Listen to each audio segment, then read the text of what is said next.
जगा जी लगाने की दुनिया नहीं, यही बुरत की जाके तमाशा नहीं। मौत को समझा है गाफिल इख्तिताम जिंदगी, दर हकीकत मौत है सुबह हयाते जिंदगी। जिंदगी मकसूद बहरे बंदगी, जिंदगी बेग बंदगी शर्मिंदगी। ও দুনিয়ার মুসলমান, আল্লাহ তোমাকে দুনিয়ার জগতে বড় ধনী হওয়ার জন্য, বড় লিডার হওয়ার জন্য, বড় বাহিনী হওয়ার জন্য, এই সমস্ত উদ্দেশ্যে আল্লাহ দুনিয়াতে পাঠান নাই। লাট্টামি গুন্ডামি মস্তানি করার জন্য আল্লাহ দুনিয়াতে পাঠায় নাই। আল্লাহ পাঠাইছেন ঈমান পরীক্ষা করার জন্য। আমরা কোন অবস্থায় দুনিয়াতে আছি? আমার ভাই, প্রথম আয়াতের প্রথম শব্দের মাধ্যমে পাঁচটা কথা বুঝে আজকের আলোচনার ভূমিকাটুকু পেশ করিলাম। এখন আসুন মূল আলোচনায় যাইব। মূল আলোচনাটাকে তিনটা ভাগে ভাগ করব। একটা হলো ঈমান পরীক্ষার বিষয় কি, আরেকটা হলো আল্লাহ যে ঈমান পরীক্ষা করেন উদ্দেশ্যটা কি, আরেকটা হবে ঈমান পরীক্ষায় পাস করে কিভাবে, ফেল করে কিভাবে, পাশে লাভটা কি, ফেইলে ক্ষতিটা কি। এখন আসুন আগে বুঝি ঈমান পরীক্ষার বিষয়টা কি। ওয়ালা নাবলুওয়ান্নাকুম, প্রথম শব্দের পর থেকেই ঈমান পরীক্ষার বিষয়ের আলোচনা। বিশাইইম মিনাল খাউফি ওয়াল জুই ওয়া নাকসিম মিনাল আমওয়ালি ওয়াল আনফুসি ওয়াস সামারাত ওয়া বাশশিরিস সাবিরিন।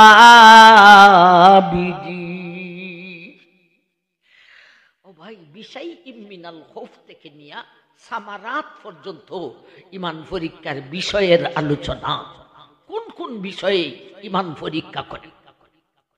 বিশাইইম মিনাল খাউফ, ও ঈমানদার, তোমাকে দুনিয়ার জগতে দুশমনের ভয় দেখাইয়া তোমাকে ঈমান পরীক্ষা করি। দুশমনের ভয়ে তুমি শান্তি পাও না রে। দুই নম্বর পরীক্ষার বিষয় হলো আমি আল্লাহ তোমাকে গরিব বানাই, যা রুজি রোজগার করো তা দিয়া তোমার পরিবার পরিজনের বরণ পোষণ বড় কষ্ট হইয়া যায়। ওয়ানাকুসিম মিনাল আমওয়াল, তিন নম্বর পরীক্ষা, তোমারে আমি আল্লাহ গরিব বানাই না, তোমাকে আমি ধনী ওই বানাই, কিন্তু ধনের মধ্যে বাদি লাইগা যায়, অ্যাক্সিডেন্টে গাড়ি নষ্ট হইয়া যায়, আমার ভাই আগুন লাগিয়া যায়, চুরি হইয়া যায়, ডাকাতি হইয়া যায়, এমন ভাবে দন দেই, দনের মধ্যে বাদি লাগাইয়া দুঃখের তিন নম্বর পরীক্ষা করি। ওয়াল আনফুস, ও মুমিন, চার নম্বর পরীক্ষা হইল তোমার জানের মধ্যে সদমা দিয়া, রোগ সুখ দিয়া পরীক্ষা করি। তুমি রোগী, বিবি রোগী, বাচ্চা রোগী, এই সমস্ত রোগ সুখ দিয়া তোমাকে আমি আল্লাহ ঈমান পরীক্ষা করি। ওয়াসামারাত, পাঁচ নম্বর বিষয় হলো তোমার মাঠে ফসল বড় সুন্দর, কিন্তু অতিবৃষ্টি, অনাবৃষ্টি বা তো ফুকার কারণে নষ্ট হইয়া যায়। মাঠের ফসলে আফত দিয়া আমি আল্লাহ তোমাকে দুঃখের পাঁচ নম্বর পরীক্ষা করি। এই হলো ঈমান পরীক্ষার বিষয়। আমার ভাই, প্রথম আয়াত এখনো শেষ হইছে না, বাকি রইছে ওয়াবাশশিরিস সাবিরিন, এটা বাকি রইছে, আর দ্বিতীয় আয়াত রিজার্ভ রইছে। এখন আসুন আমরা বিষয়টাকে তিন ভাগে ভাগ করছিলাম। ঈমান পরীক্ষার বিষয় কি শুনলাম। দুই নম্বর ভাগ হলো ঈমান পরীক্ষার উদ্দেশ্যটা কি। আল্লাহ যে মুমিনের ঈমান পরীক্ষা করেন, এতে আল্লাহর উদ্দেশ্য কি? দুনিয়ার জগতে যে মুমিনের দুনিয়ার জগতে যে স্কুল কলেজ ভার্সিটিতে পরীক্ষা হয়, পরীক্ষার উদ্দেশ্য আসেনি না, আছে না? কি উদ্দেশ্য? লাভবান হওয়া। লাভটা কার? যে পরীক্ষা দেয় তারও লাভ, যে পরীক্ষা নেয় তারও লাভ। যে পরীক্ষা দেয় তার লাভ কি? সারা বছর ফইরা যদি পরীক্ষা না দিল উপরের ক্লাসও যাইতে পারবো নি, পারত না। আর সারা বছর পড়াইয়া যদি শিক্ষকে পরীক্ষা ওই লইলেন না, তাইলে তাইনের চাকরি টিকব নি না। আবার ভাই পরীক্ষাতে দুনিয়াতে যে পরীক্ষা হয়ে উদ্দেশ্য হলো লাভবান হওয়া, লাভটা দুনো পক্ষে।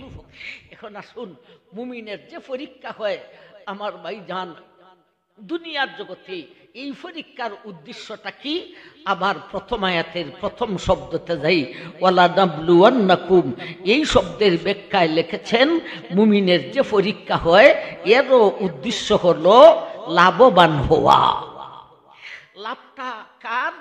আমার ভাই দুনিয়ার জগতের পরীক্ষায় লাভটা হলো দুনো পক্ষে, আর ইমান পরীক্ষায় লাভটা হলো এক পক্ষে। দুনো পক্ষে লাভ নাই। ওয়ালা নাবলুওয়ান্নাকুম, ও মুমিন, তোমার যে পরীক্ষা হয় রে, এই পরীক্ষার উদ্দেশ্য হলো লাভবান হওয়া। তবে লাভটা দুনো পক্ষে নয় রে, লাভটা হলো শুধু পরীক্ষার্থী মুসলমান নরনারী তোমার। আমি আল্লাহ যে পরীক্ষা নেই, আমার ইঞ্চি পরিমাণ কোনো লাভ না। আমার ভাই লাভ এখন হই, আমরা যে দুঃখ কষ্ট পাই, এটা কি দুঃখ কষ্ট আল্লাহই দেন? দুঃখ কষ্ট দিয়া পরীক্ষা করেন, লাভটা কি আল্লাহর না আমরা? দুঃখ কষ্ট পরে কার জীবনে দুঃখ কষ্ট নাই? কম বেশি সবারই আছে, ঠিক না বেটি? এই দুঃখ কষ্ট দিয়া পরীক্ষা করেন, আল্লাহ লাভে না আমরা লাভে? আমরা লাভে। আল্লাহর কোনো লাভও নাই, আল্লাহর কোনো ক্ষতিও নাই, আমাদের লাভে। তাইলে দুঃখ কষ্ট থইরা অধৈর্য হইও না। অনেকে দুঃখ কষ্ট থইরা একটু অধৈর্য হইয়া যায়, বেগম রে হয় আর ভালো লাগে না, আর জ্বালা ভালো লাগে না। অত জ্বালা যদি একটার পর একটা, একটার পর একটা। আল্লাহ খালি আমার ওই শেপ পাইছুন, ওই হইতাছে বুঝাইতেছি না, আইতেছে না। আল্লাহ খালি আমার এই শেপ পাইছুন, উত্তরের বাড়ির সত্যই দিয়া বাপরে বাপরে বাপ, এটা নামাজও পড়ে না, রোজাও রাখে না, জীবনে এর ঘরে একদিন একটা জ্বরও উঠে না। আর আমি নামাজ পড়ি, রোজা রাখি, হলতি করি, আল্লাহ আমার ওই বর পাইছুন। কয়নি ইজাত কথা? এই জাতীয় কথা বলা না যায়, হারাম হারাম হারাম। দুঃখ কষ্ট আল্লাহ দিছেন, আল্লাহ লাভে নয়, তোমার লাভে। কি লাভ আমার ভাই? কি লাভ যদি বলতে থাকি অনেক সময় লাগবে। আমরা কি লাভ, অন্তত একটা বা দুইটা লাভের কথা শুনি। আমার ভাই ওয়ালা নাবলুওয়ান্নাকুম শব্দের ব্যাখ্যায় লিখেছেন, লাভটা তোমার। কি লাভটা রে? এক নম্বর লাভ হইল কুফারে সাইয়্যাত। এক নম্বর লাভটা কি? কুফারে সাইয়্যাত, অর্থাৎ গুনাহ মাফ হইল। ও দুনিয়ার মুসলমান, তুমি ঈমান এনেছ আমি আল্লাহ তোমারে বড় মায়া করি রে, কিন্তু আমি দেখতেছি ঈমান আনার পরে এত গুনাহ করছো রে, এই গুনাহ লইয়া জান্নাতে যাইতে পারবে না। এই জন্যে আমি আল্লাহ তোমারে মায়া কইরা দুনিয়ার জগতে কিছু দুঃখ কষ্ট দেই। এই দুঃখ কষ্টের মাধ্যমে তোমার পাহাড় পরিমাণ গুনাহ মাফ হইয়া যায়। তোমার গুনাহ মাফ করানোর জন্যে আমি আল্লাহ তোমারে দুঃখ কষ্ট দেই। গুনাহ মাফ আল্লাহ, আমরা ঈমান আনছি, আল্লাহ আমরা মায়া করেন। বেঈমানে ঈমান আনছে না, মায়াও করেন না। যারা মায়া বেশি করে এরা ওই চেঁচা বেশি দেয়। কথাটা ঠিক না? ঠিক। আমি ছোট্টবেলায় সরব পড়তাম সময়, খুব শুরু থেকে আমি লেখাপড়া করছি। আমার ভাই যান সরব পড়তাম, ছাত্র লাইন দুইটা বসা ডেস্কের মধ্যে, ওই মাথার থেকে সেগাজ গিয়ে আইতেছে। উমাই যে পারে না, যেটা পারে না ইটারা মান্য যা বাড়ি মারি দেয় আমাদের। আমি কুজুর জিগাইছেন একবার, বেটারে মারো না, মারে তুই শিখাই দিলে না রে। কিছুদিন আগে হুজুরও মারা গেছেন, লরজপুরি হুজুর। মায়া আছিল খুব বেশি, গরিব মানুষ ছিলেন। বেতন যেটা পাইতেন তাই চলতো না, বেতনও পাইত না, চান্দা হইয়া বেতন নেওয়ান লাগতো। আমার আম্মা আলেমরার বড় ভক্ত ছিলেন। আমার বাড়িতে অনেক ওলামায়ে কেরাম, অলিফুরি হুজুর পর্যন্ত আমাদের বাড়িতে লজিং ছিলেন। আম্মা খুব ওলামাদের খেদমত করতেন। আমার ভাইজান, এর ফলাফল হইলাম আমরা, ঠিক না বে ঠিক? উলামাদেরকে মায়া করতেন। ও উলামায়ে কেরাম, দুঃখ কষ্ট পাও, দুঃখ কষ্ট পাইয়া অধৈর্য হইয়া না, বরংস অধৈর্য না হইয়া মনটারে বুঝাও। দুঃখ কষ্ট দিছেন, যারে মায়া করেন বেশি এরে ওই দুঃখ কষ্ট দিন। কথাটা ঠিক না বে ঠিক? বেঈমান রে, তোরে আল্লাহ মায়া করে না, শেষাও দেয় না। আমরা মুসলমান, আমরা রে আল্লাহ মায়া করে, এই জন্য শেষা দে। কেন শেষা দে? গুনাহ করে লেছি পাহাড় পরিমাণ। এই গুনাহ নিয়ে জান্নাতে যাওয়া সম্ভব হবে না। দুনিয়াতে হালকা কষ্ট দিয়া পাহাড় পরিমাণ গুনাহ তোর মাফ করে আমি আল্লাহ তোরে জান্নাতি বানাইতে চাই। ভাই, আপনার গায়ের দুইটা লুঙ্গি, যেটারে বেশি মায়া করে এটারই কষ্ট দেয়, ঠিক না ঠিক? আপনার গায়ের দুইটা লুঙ্গি, একটা হলো মুঠা সুতার, এটা কিনতে আরাম লাগে না, পরিধান করতে গোছ গোছি করে। আরেকটা লুঙ্গি চিকন সুতা, মুলায়ম সুতার আরেকখান লুঙ্গি। এই লুঙ্গিটা পরতে বড় মায়া লাগে, বালা লাগে। দুটা ওই ময়লা হইছে, এখন সাবে একটারে বালা পায় আর একটারে বালা পায় না। যেটারে বালা পায় না বেগম রে কই এই লুঙ্গিটা দোয়ারও দরকার নাই, রাখারও দরকার নাই, এটা কিনতে ভালো লাগে না, এটা কেউ দেলাইও। আর এই যে লুঙ্গিটা চিকন সুতার, এই লুঙ্গিটা কিনতে আমার বড় মজা লাগে, ভালো লাগে, পাতলা পাতলা। এই লুঙ্গিটারে পরিষ্কার হইয়া দইয়া পরিষ্কার কর। আমার ভাই, কাপড়ের যে দয়, কাপড়ের কষ্ট হয়নি না? হয় না? কাপড়ের ময়লা দূর করতে আমরা যে কষ্ট কাপড়ে দিই, আমরার ময়লা গুনাহ দূর করতে এত কষ্ট আল্লাহ দেয় না। আমার ভাই, কষ্টটা কারে দিতেছে? যেটারে মায়া করে না এইটারে, না যেটারে মায়া করে এইটারে। যেটারে মায়া করে। আমরা মানুষ, আমরা মুসলমান, ঠিক না বেঠিক?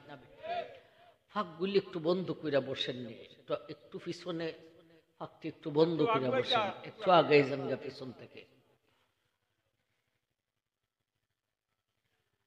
ভাই,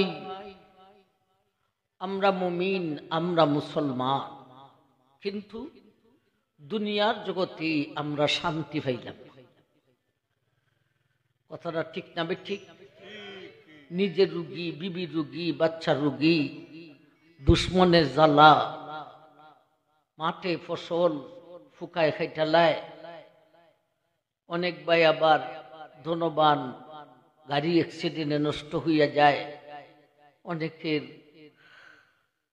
আগুন লাগিয়া দোকান জ্বলে যায়। আমার ভাই, এই জাতীয় জ্বালা যন্ত্রণা আমরা মুসলমানের দুনিয়ার জগতে। অথচ পার্শ্ববর্তী হিন্দু ভাই থাকতে পারে, আমরার যত দুঃখ কষ্ট এরার এত দুঃখ কষ্ট দুনিয়াতে নাই। বিচারটা কি বাউ হইল না উল্টা হইল? আমরা আল্লাহ তোমাকে আমরা মানি, তুমি দিলে দুঃখ, বেঈমানে তোমাকে মানে না, তুমি দিলে সুখ, ঠিক না বে ঠিক? ব্যাপারটা বাউ হইল না উল্টা হইল? উল্টা। একটা কথা। 2 নম্বরে, মুসলমানের মধ্যে যে আল্লাহর কাজ যত বেশি করে বিপদটা তার উপরে তত বেশি থাকে। একটা মুসলমান নামাজ নাই, রোজা নাই, সুদ ঘুষ মদ জুয়া, বাবারে জীবনে এটার জোর উঠে না। আর নামাজি রোজাদার পাবলিক মানুষ, বিপদের কোনো অভাব নেই, দুঃখ কষ্ট।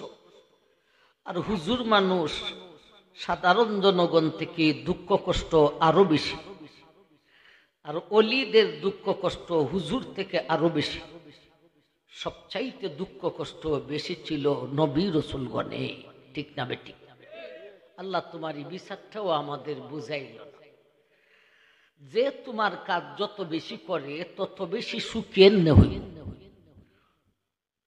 যে তোমার কাজ যত বেশি করে তত বেশি দুঃখ কেন হইত। এই দুইটা টুকিটাকি বিষয় বেঈমান থেকে মুসলমানের বিপদ দুনিয়ার জগতে কেন বেশি, আর মুসলমানের মধ্যে আল্লাহর কাজ যে যত বেশি করে বিপদটা তার উপরে কেন তত বেশি।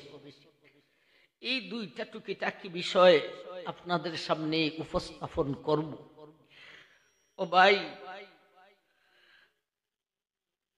আল্লাহ আমাদেরকে পরীক্ষা করে, কথাটা ঠিক না ঠিক? প্রথম আয়াতের প্রথম শব্দতে আল্লাহ বলেন, বারবার আয়াতের নাম্বার না বলে বলবো প্রথম আয়াত আর দ্বিতীয় আয়াত। প্রথম বলতে 155, দ্বিতীয় বলতে 156। প্রথম আয়াতের প্রথম শব্দটি আল্লাহ বলেন ওয়ালা নাবলুওয়ান্নাকুম, মুমিন তোমার পরীক্ষা আছে। মুমিনের বিলে পরীক্ষা আছে। পরীক্ষা দিতে হলে সুখে সুখে সুখে পরীক্ষা দেওয়া যায় না, দুঃখ কষ্ট করতে হয়? দুঃখ কষ্ট করতে হয়। আমার ভাই জান, আমরা মুসলমান, আমরা ঈমান এনেছি, আমরা ঈমানি মাদ্রাসার ছাত্র বনেছি, সুতরাং আমাদের পরীক্ষা আছে। ছাত্র বনতে পারলে পরীক্ষা হইবনি না হইতো না? পরীক্ষা আছে। বেঈমানের গোষ্ঠী ঈমান আনে নাই, ঈমানি মাদ্রাসায় দাখিলাও পায় নাই, ভর্তিও হইতে পারে নাই, ঈমানের মাদ্রাসার বারিন্দায় যায় নাই। এরা যেহেতু ছাত্র বনতে পারছে না, এদের কোনো পরীক্ষাও নাই। আমার ভাই, ছাত্র বন্যা পরীক্ষা দিতে পারলে লাভ আসেনি না? আসে না? ইদি ছাত্রই হইতে পারছে না, তো পরীক্ষা হইব কিভাবে? ঠিক না বেটি? আমার ভাই জান, তাইলে একটা কথা বুঝলাম, বেঈমান থেকে মুসলমানের বিপদ কেন বেশি। একটা মায়ের দুইটা সন্তান, দুইটা ছেলে, একটা বাড়িতে ঘুরায় বেড়ায় আর মায়ের হাতের গরম ভাত খায়, আর একটা ছেলে মাদ্রাসায় পড়ে। ভাই রে, মোটা চাউলের ভাত আর চিকন পানির ডাই, পাতলা পানির ডাই। দিনের বেলায় ক্লাস, রাতের বেলায় অধ্যয়ন। কোন তো সুখের বেলায় মাদ্রাসাটা বেশি না বাড়িরটা বেশি? আর মানের বেলায় বাড়িরটা বেশি না মাদ্রাসাটা বেশি? মাদ্রাসাটা বেশি। আল্লাহ। সুতরাং আল্লাহ আমাদেরকে মায়া করে, এই মায়ার কারণে আমাদের উপর বিপদ। আমরা ঈমানি মাদ্রাসার ছাত্র বনতে পারছি, পরীক্ষা হবে, পরীক্ষা দিয়া পাস করতে পারলে লাভ হবে, ঠিক না ঠিক? বেঈমান ছাত্র বনতে পারে নাই, সুতরাং তাদের কোনো পরীক্ষাও নাই। একটা কথা বুঝলাম। এখন আরেকটা কথা, ভাই আল্লাহর কাজ যে যত বেশি করে বিপদটা তার উপরে তত বেশি থাকে। এটার কারণ কি? আপনি একটা শিক্ষা প্রতিষ্ঠানের ছাত্র বনছেন, এইবারে আপনার সব ক্লাসের পরীক্ষা কি এক জাতের হবে না ব্যবধান আছে? ব্যবধান আছে। পাঠশালার ক্লাসে পাস করতে হলে যতটুক কষ্ট করতে হয়, আমার ভাই জান এসএসসি ক্লাসে পাস করতে এতটুক কষ্ট করলে হবে না আরো বেশি? আরো বেশি। এটাতে যেমন মাথা তেমন ব্যথা। আল্লাহর যত নিকটে পৌঁছবে তার তত উপরের ক্লাসের ছাত্র হবে, পরীক্ষা দেওয়া তার তত কঠিন হবে। কথা বোঝা আইসেনি না? আইসে না? আল্লাহ সেই কথাটা প্রথম আয়াতের প্রথম শব্দতে বলে,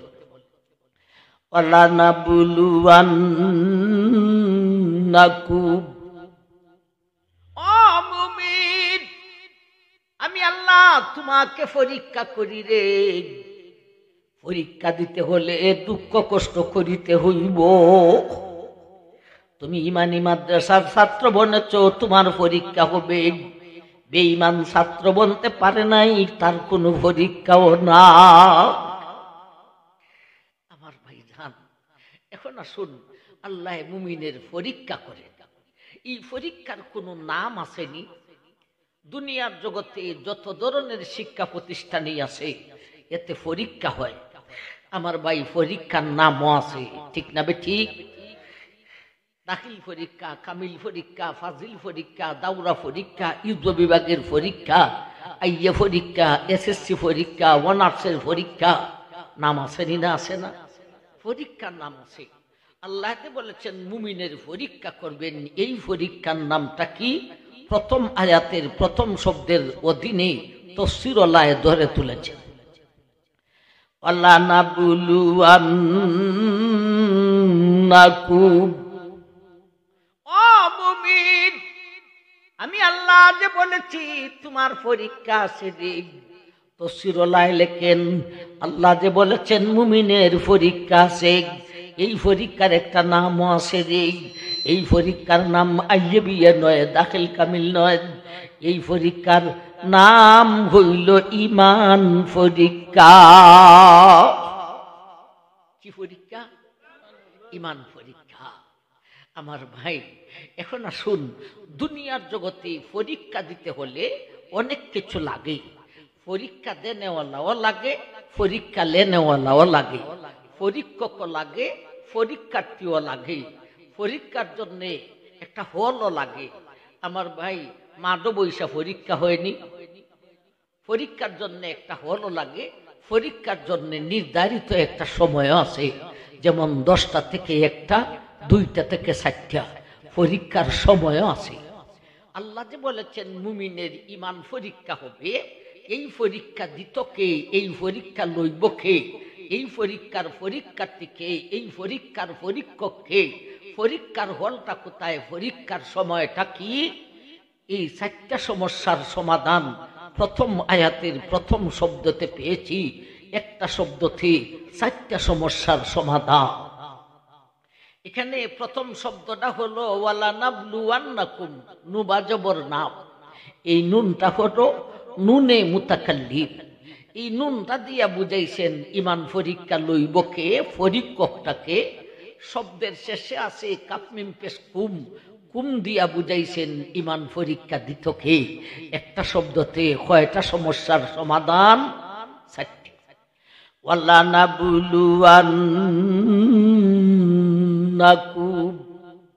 ও মুমিন, আমি আল্লাহ যে বলেছি তোমার ঈমান পরীক্ষা আছে রে।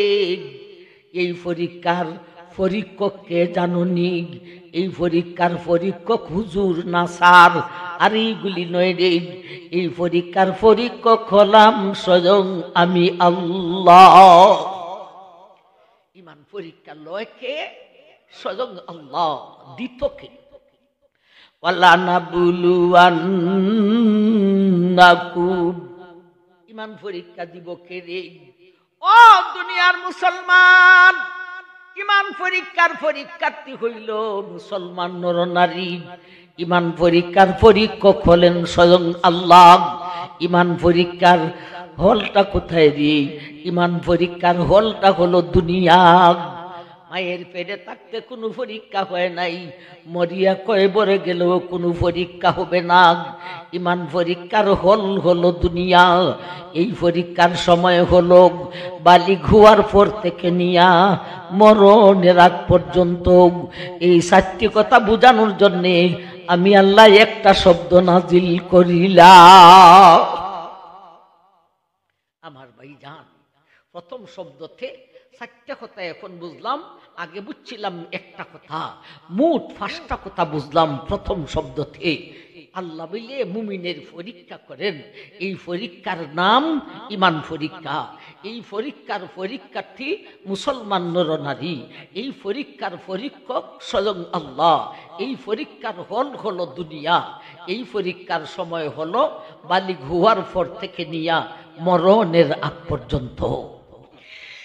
এই প্রথম শব্দতে 5টা কথা বুঝে আজকের আলোচনার ভূমিকাটুকু পেশ করিলাম। আমার ভাই, ভূমিকায় কি বুঝলেন? আমরা দুনিয়াতে কোন অবস্থায় আছি? বড় ধনী হইবার জন্যে আল্লাহ পাঠাইছেন, বড় লিডার হওয়ার জন্যে, বড় সর্দার হওয়ার জন্যে। এইগুলি না, আল্লাহ মুসলমানকে দুনিয়াতে পাঠাইছেন ঈমান পরীক্ষা করার জন্য। আমরা পরীক্ষা চলাকালীন অবস্থায় পরীক্ষা হলে আসে, বুঝেননি ভাই? এখন একটা ছাত্র যদি পরীক্ষা চলা অবস্থায় পরীক্ষার হলে যে পরীক্ষা দিত, পরীক্ষার হলে এই কথাটাই জানে না এ কি পাস করতো না ফেল করতো, ফেল। এজন্য আলোচনার প্রয়োজন আছে। আমরা জীবনের দুনিয়ার জীবনের অবস্থাটা বুঝতে হবে। আমরা দুনিয়ার জিন্দেগানিতে আসি আল্লাহ ইমান পরীক্ষা দেওয়ার জন্য। আমার ভাই জান, ছোট বাচ্চারা যারা এরা পরীক্ষার হলে ঢুকছে কথা ঠিক, কিন্তু পরীক্ষার সময় হয় না। প্রস্তুতি চলেছে, পরীক্ষা হবে 10টায়, একেবারে গরির খাটা 10টায় হলে ঢুকে না একটু আগে ঢুকে প্রস্তুতি নিতে হবে। সিট নাম্বারটা কোথায় পড়ছে এটা বাহির করতে হবে, প্রস্তুতি নিতে হবে। আমার ভাই জান, ছোট বাচ্চারা পরীক্ষার হলে ঢুকছে কথা ঠিক, কিন্তু পরীক্ষার সময় হয় নাই। পরীক্ষার সময় হবে কখন? বালিক নামের ঘন্টাটা বেজে যাবে যখন। ঠিক না বেটি? এই পরীক্ষা সদা সর্বদা 24টি ঘন্টা চলেছে। এমনকি যেমন ভাবে জাগ্রত অবস্থায় পরীক্ষা চলেছে, তেমন ভাবে ঘুমন্ত অবস্থায়ও পরীক্ষা চলেছে। হুজুর, ঘুমাইয়া আবার পরীক্ষা কেমনে? দুনিয়ার জগতে কোনো শিক্ষা প্রতিষ্ঠানে ঘুমাইয়া পরীক্ষা দেয়নি, আসেনি? নাই। কিন্তু ইমান পরীক্ষা ঘুমাইয়া অসল।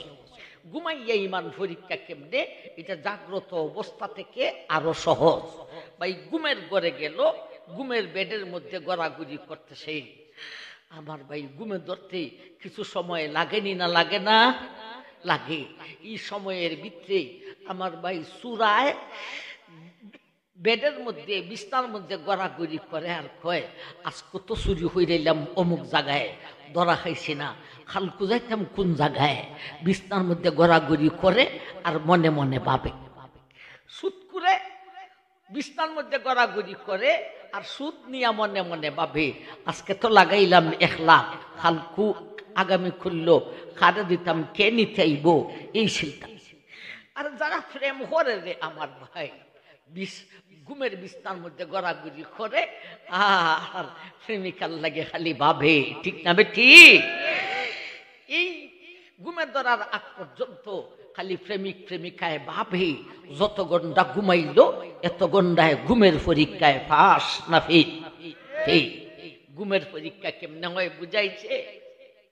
আরেকটা লোক আমার বাইরে মাত্তা কি কাজকর্ম কইরা সন্ধ্যাবেলায় বাড়িতে আসছে, মাগরিবের নামাজ আদায় করছে, বাড়ির কাজ কাম কিছু গুছাইছে, এশার নামাজ আদায় করছে, এরপরে ঘুমের বিছনাতে গেছে। এখন গড়াগড়ি করে আর মনে মনে ভাবতাছে, মৌলা রে, এশার নামাজ পড়লাম, মাগরিবের নামাজ পড়লাম, বউ বাচ্চা নিয়ে খাইলাম, এবারে ঘুমের ঘরে আসছি। ও আমার আল্লাহ, ঘুমের মানুষ আর মরা মানুষ সমান। আল্লাহ রে, তোমার মুয়াজ্জিনে যখন আসসালাতু খায়রুম মিনান নাম কইয়া ডাকটা দিব, আমার ঘুমটা ভাঙ্গাইয়া দিও, আমি নামাজ পড়িতাম। এই চিন্তা করতে করতে বিছনার মধ্যে গড়াগড়ি কইরা ঘুমে ধইরা লাইছে। যত ঘন্টা ঘুমাইল ঘুমের পরীক্ষায় ফেল না পাস।